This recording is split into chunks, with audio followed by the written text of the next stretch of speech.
Hello, I'm with Paul from RedMenTV. How are you, Paul? Great, mate. Very good indeed. It's nice to be a Red these days. Tell us about your channel. I present and produce the RedMen TV, which is an uncensored LFC television channel based on YouTube predominantly. We've been going for 3.5 years now. We've also got our own website, RedMenTV.com, so we do loads of stuff pre-match, post-match, player interviews, current and ex, and then challenges, comedy sketches, breaking news, everything basically, all things Liverpool related. This is obviously a pre-match chat. I'm going to be speaking to Paul about Liverpool this season, what he expects the weekend. Liverpool come to Old Trafford as favourites, a long time since that. What have you made Liverpool this season? Obviously performing a lot better and getting the results against the weaker teams. We just in general, I think across the board we've been better this season. I think our away form hasn't improved massively, and our defensive record is pretty much exactly the same as last year. We're just scoring goals for fun. The major complaint of everyone last year was Liverpool couldn't do it against the top teams, and yet, we smashed Spurs, we smashed Everton, and we've done Arsenal as well, so that's sort of put that hoodoo to rest. Hopefully we can continue that between now and the end of the season. This might end up being, a real sort of red letter, sort of pivotal moment in Liverpool's recent history. Even the formidable partnership with Suarez and Sturridge this season has been quite a surprise. What have you made of Sturridge's, his improvement maybe from when he was at Chelsea and City? Well, yeah, I think the major improvement is that he's playing centre forward, which helps. I mean, you look back to his days, he went on loan to Bolton and he was the main man there. I think he scored something like 8 and 12, there or thereabouts. When he's made the main man and he's given the responsibility in front of goal, he scores goals. He's a natural proven goal scorer. It's just the problem was at Chelsea is that, he was getting played wide. Didier Drogba was the main man, and, rightly so, I suppose. I think Sturridge is astonishing. I agree. I think he surprised one or two. I think there were a few people who maybe thought he came with a bit of a bad reputation, that we need that attitude at the club, but if he's got a negative attitude, it's only been a positive thing, because he seems to have channeled it into being a lethal goal scorer. Not that there was ever an issue with Suarez. He's obviously a world-class striker, and pressure is not something that ever got to him, but do you feel with Sturridge at this level right now, it's taking a bit of pressure off him? Because it seems when Liverpool need goal, it's not just Suarez scoring them, Sturridge is also scoring them. Yeah, I think that's true. I think historically, particularly the last sort of 15 years for Liverpool, we've had one main man as far as centre forwards go. It was Michael Owen, then it was Fernando Torres, and particularly if you lost either of those players to injury, we didn't have the ability to cope with that. When Torres got injured, we used to play David and go up front. I mean, honestly, seriously, this is the team that challenged for the title in 2008, 2009. He was our second choice striker. So now, for a change, we've actually got a wealth of goal scoring options, and not just between.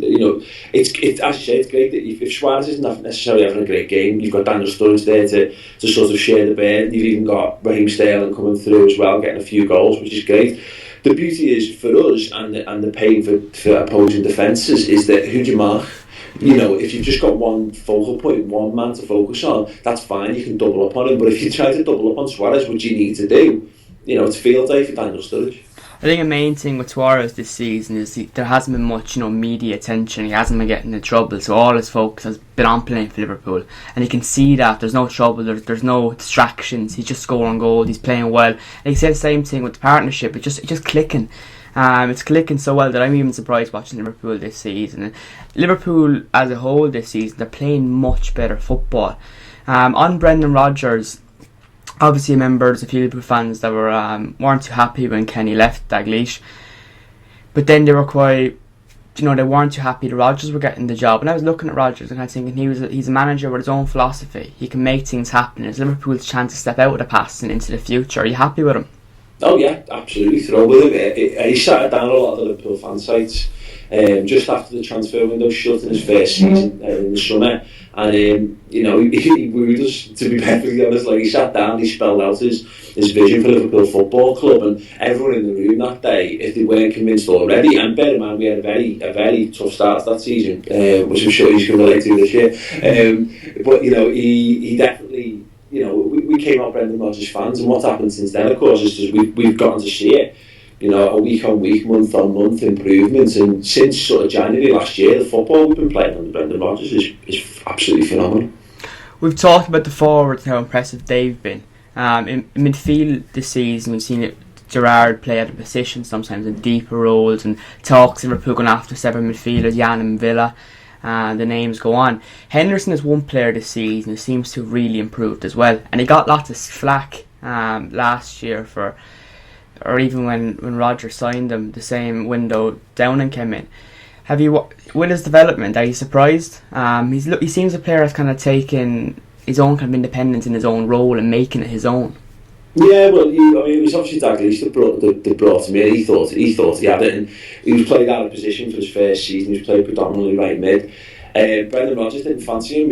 I think he was apparently supposed to be make weight in a Clint Dempsey deal, which seems mind-boggling when you look at it now. But again, much like Liverpool on the whole, since January last year, he's come in, he's taken his chance, and he's gotten better and better. And he's one of those players, I think, outside of Liverpool, he's not quite getting the plaudits he deserves, because sometimes a lot of the work he does goes unseen. The work rate and the effort and how much of a leader he is on the pitch as well is the kind of thing that doesn't necessarily get picked up by TV cameras, but when you go to the game, you can see how much Jordan Henderson means to not just the midfield, but also the team as a whole. That he's very good at geeing people up, and he's starting to add goals and assists, which is ultimately the yardstick by which all great midfielders are measured as well. One question we got on Twitter for you, Paul, was Sterling or Januzaj? It's Sterling, mate. I'm sorry. I know Adnan Januzaj is boy god on around Old Trafford this season, and he looks a cracking talent. I think come back in a year, let's see, because Raheem Sterling burst onto the scene, won the kids, all bells and whistles, and then just faded badly. He was overplayed, and every young player hits that sticky patch, and it's how the strength of not just the attributes of football, but the mental strength as well. Are they able to come back and kick on and be more than just a talented kid to go on to be a useful first team player? And Sterling's proven that pretty much since sort of December, the bad game against Hull, and he's been phenomenal since then. Whereas I think with Januzaj, I think time's going to tell. He looks a very promising kid, but does he score enough goals? Does he assist enough? And as I say, how will he be this time next year? The big ones for me. I think the main thing, since Juan Mata joined, Moyes has been quite wary of playing him in starting a lot of games, and I'm guessing a lot of young players. Michael Owen spoke about it at Liverpool, and as you mentioned with Sterling, it's easy to burn them out, and you have to gradually break him into the team. And it seemed like a lot of this season we've been relying on Januzaj, and he was picking up goals in games and 1-0 games or 2-0, and it was like we were depending on him too much. And as you mentioned, they're very young, and at clubs like Manchester United, Liverpool, you question whether that should really be the case. Oh yeah, you shouldn't be relying on 18-year-olds to basically deliver for you on a weekly basis. The kids, he's not, as a player, he's not going to hit his peak for another 5, 6, could be 7 or 8 years until he's the full peak of his powers. And there's a reason for that. It's all the experience that comes with being a professional footballer, decision making and all that. There is integral to being a class footballer, is being able to dribble and being able to shoot. So on the defenders, you mentioned already that it hasn't really been improved since last season. Where has it gone wrong there? Is it full backs, centre backs, strength and depth? It shouldn't be strength and depth, because we signed like 17 centre halves in the summer. But ultimately what's happened is we haven't definitely enough strength and depth of full back. We haven't been able to field a consistent back sort of 4 or 5 if you class the goalkeeper as well. And I think that's vital to sort of stability, defensively speaking. You've got to have your back four as established as possible, then you build up a rapport with the goalkeeper and they become a much more solid unit. So I think that's the main problem. That's the easiest thing to put your finger on for Liverpool. The other mistakes are just mistakes. We're just very, very prone to just moments of madness and idiocy at the back. And I don't know how you cut that out. So that's what Liverpool fans have been scratching their heads over this season. The good thing, as I mentioned earlier, though, is that it's not really mattered, because our prowess at the other end of the pitch has been so superior that we can it does paper over the cracks that maybe the 1 or 2 defensive frailties that we do have. In goal, you obviously seen Mignolet come in, and Reina go out to Napoli on loan. Will you see Reina back, or are you satisfied with Mignolet? I love Pepe Reina. He's the best for me. He's the best goalkeeper Liverpool have had while I've been a Liverpool fan. great goalkeeper, top bloke by all accounts as well. Phenomenal his distributions. You know, second to none as far as goalkeepers go. But Simon Mignolet, you know, he's younger. He's a much better shot stopper than Pepe Reina.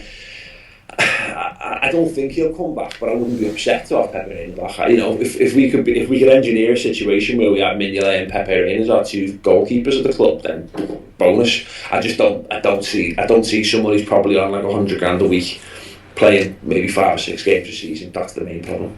Result of the weekend? The which, sorry? Result of the weekend? Coming up? Yeah, United, the weekend. What, for you, so what? Oh, the game. Oh, actually, the game coming this weekend. What do I think the result's going to be? Just to clarify. Yeah.